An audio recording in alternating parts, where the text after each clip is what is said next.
Assalamualaikum dan salam sejahtera yang saya hormati Dr. Ridwan. Nama saya Khalidah Binti Hamizun daripada kumpulan 13, di mana kami akan membentangkan tajuk mengenai isu-isu falsafah dan dasar pendidikan Malaysia. Bagi isu pertama, saya akan membentangkan isu falsafah pendidikan kebangsaan. Bagi mencapai hasrat dan misi pendidikan, Malaysia juga berhasrat dan mempunyai falsafah tersendiri yang sudah diterapkan dari peringkat yang lebih awal lagi, iaitu dari peringkat sekolah sehinggalah ke peringkat pengajian tinggi.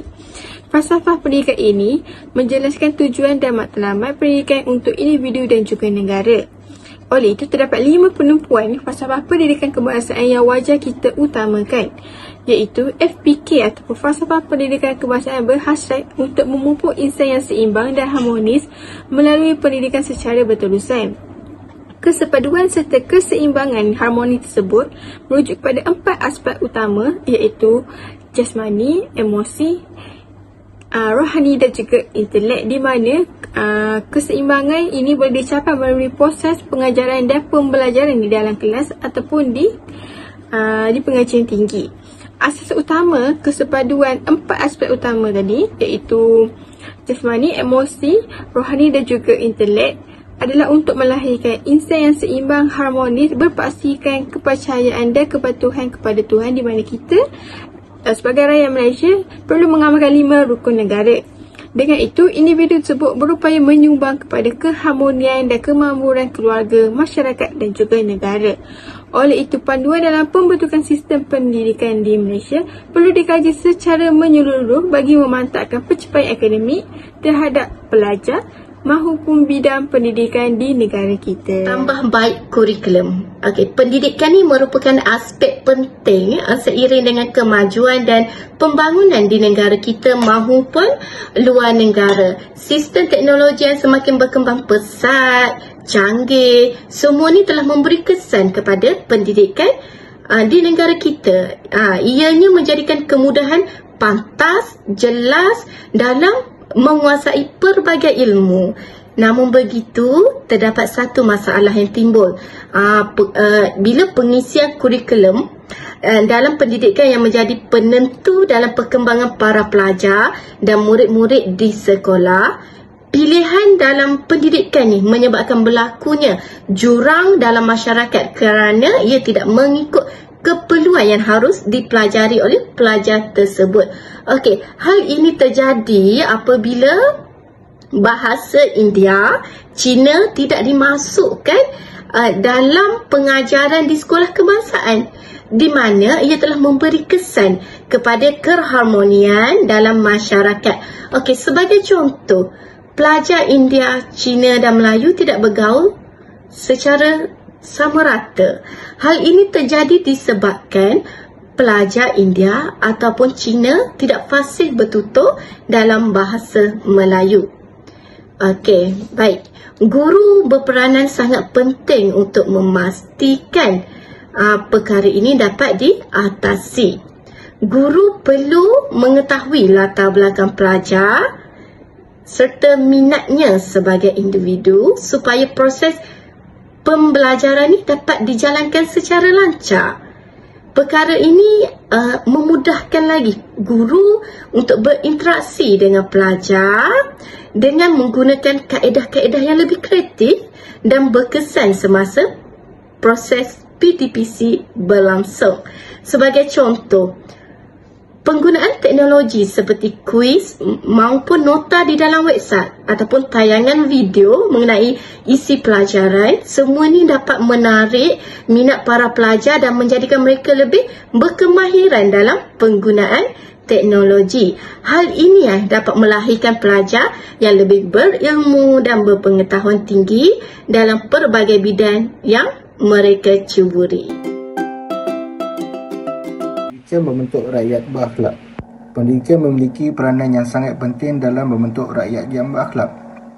Akhlak merupakan watak utama yang mencerminkan nilai-nilai positif dalam kehidupan seharian. Namun, masalah-masalah berkaitan salah laku sering terjadi, seperti contoh masalah buli sama ada di peringkat sekolah maupun di peringkat yang tinggi. Pandangan pertama iaitu progresif. Bagi Amerika Syarikat, mereka mengambil pandangan daripada John Dewey yang mengatakan pendidikan adalah kehidupan bukanlah persediaan kepada kehidupan. Apa yang dimaksudkan di sini ialah menjadikan sebuah sekolah itu mirip sebuah masyarakat. Contohnya dengan menjadikan pengawas sekolah itu sebagai polis dan guru disiplin itu sebagai pegawainya, dan pesalah akan dihukum mengikut prosedur yang betul. Bagi pandangan yang kedua adalah falsafah pendidikan tradisional, iaitu esensialisme dan perennialisme, yang mengatakan pendidikan adalah persediaan untuk kehidupan. Yang dimaksudkan di sini ialah pandangan yang lebih menumpukan kepada guru. Guru dijadikan role model ataupun ikutan contoh. Seterusnya, antara isu dasar dan sistem pendidikan ialah isu berkenaan sekolah satu aliran. Seperti yang sedia maklum, di Malaysia terdapat dua sistem persekolahan, iaitu sekolah kebangsaan dan sekolah vernakular. Pengasingan sistem persekolahan ini, lebih-lebih lagi pengasingan mengikut kaum, sedikit sebanyak telah menyumbang kepada jurang persefahaman dan kesatuan dalam kalangan masyarakat dan telah memupuk sikap perkauman dalam diri sejak peringkat awal lagi.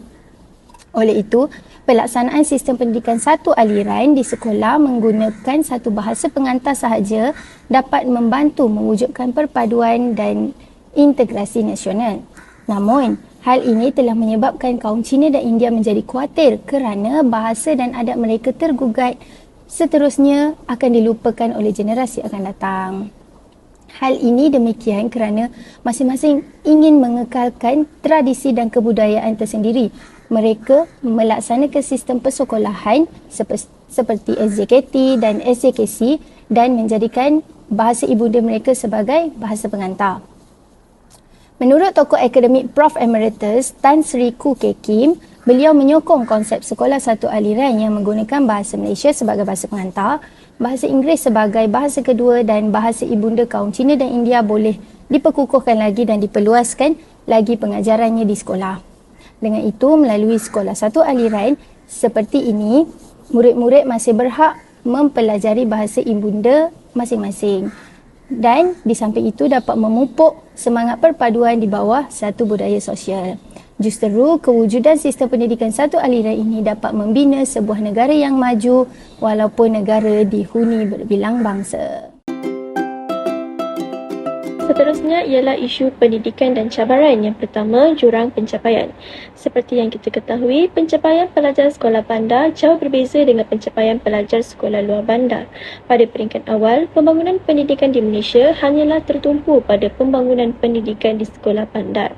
Pengalihan sumber yang tidak sama rata, guru yang berkelayakan dan infrastruktur antara sekolah bandar dan luar bandar adalah cabaran yang semakin berterusan.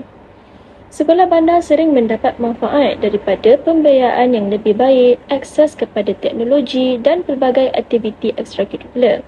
Sebaliknya, peluang menikmati pendidikan bagi pelajar yang berada di luar bandar dan pedalaman amat terhad. Sekolah luar bandar mungkin berkurangan kemudahan asas dan infrastruktur seperti bilik darjah, perpustakaan, kekurangan teknologi dan signal yang lemah dan kemudahan makmal.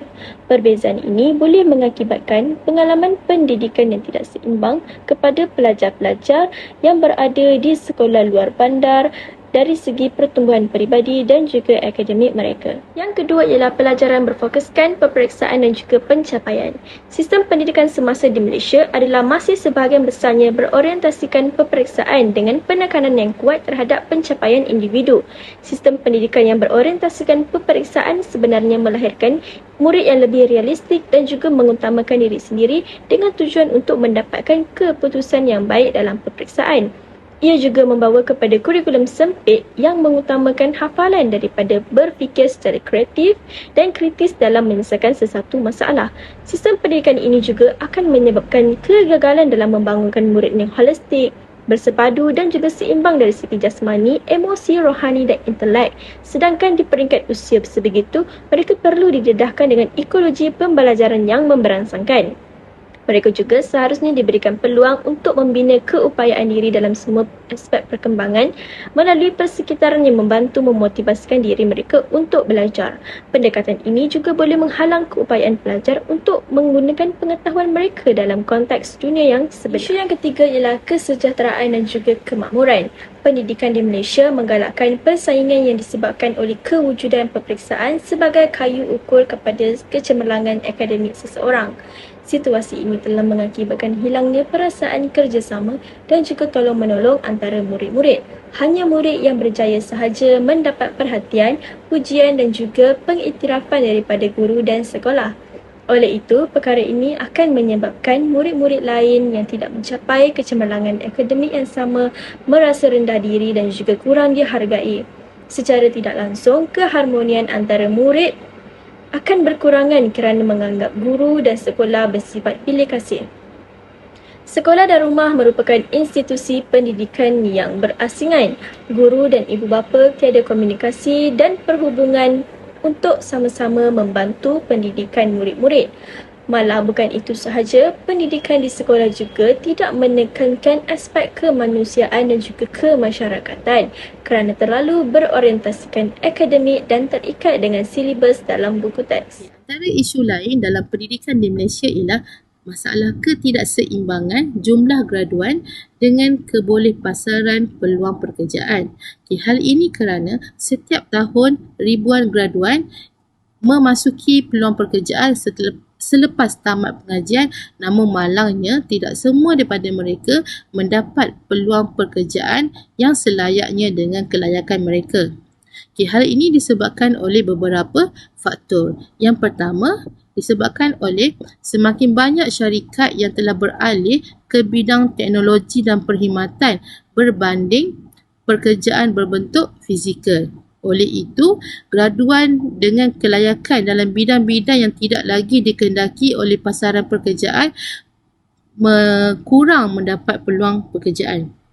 Selain itu, bilangan graduan semakin meningkat, namun jumlah ataupun penawaran peluang pekerjaan tidak seimbang dengan jumlah graduan yang tamat konvo setiap tahun. Dan seterusnya, faktor yang ketiga ialah disebabkan oleh graduan itu tidak memiliki kemahiran yang diperlukan oleh majikan. Contohnya, graduan tidak mempunyai interpersonal yang baik, kemahiran teknikal yang bagus dan tidak memenuhi keperluan pasaran pekerjaan.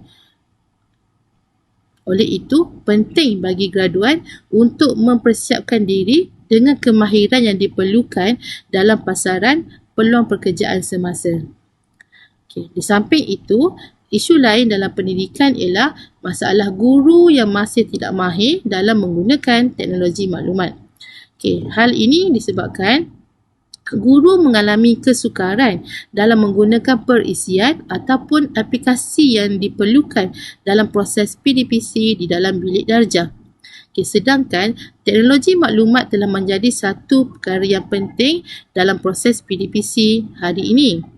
Oleh itu, terdapat beberapa cara ataupun usaha yang boleh dilakukan untuk membantu guru bagi meningkatkan penggunaan teknologi maklumat. Antaranya ialah menyediakan latihan ataupun kursus yang berkaitan kepada guru-guru bagi memastikan mereka mahir dalam menggunakan teknologi. Latihan dan kursus ini boleh diadakan oleh pihak sekolah ataupun dianjurkan oleh pihak luar seperti di peringkat universiti ataupun syarikat teknologi. Guru-guru dalam kursus ini perlu diberi pendedahan tentang teknologi terkini dan bagaimana teknologi ini boleh membantu dalam PDPC. Seterusnya, pihak sekolah juga boleh menyediakan peralatan teknologi yang mencukupi dan berkualiti untuk kegunaan guru-guru. Peralatan ini termasuklah komputer, projektor dan perisian yang sesuai yang boleh digunakan dalam PDPC. Selain itu, pihak sekolah juga perlu memastikan peralatan teknologi yang disediakan sentiasa dalam keadaan baik dan boleh berfungsi dengan baik juga.